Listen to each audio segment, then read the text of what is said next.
Welcome to Motivational Minute here on the Writers Atelier channel. My name's Racquel Henry, the founder here at Writers Atelier, and I'm going to give you all a pep talk in a 60-second video. So today's is for the writer who isn't where they want to be right now.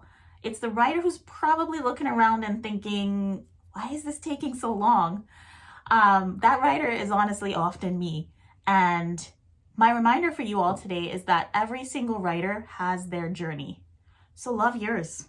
That's the most that we can do. Be happy, love yours, take it for what it is, because at the end of the day, your journey is going to make a really great story. If you like this video, be sure to like, subscribe, and share, and we will see you back on the next Motivational Minute. We do this on Mondays. Bye.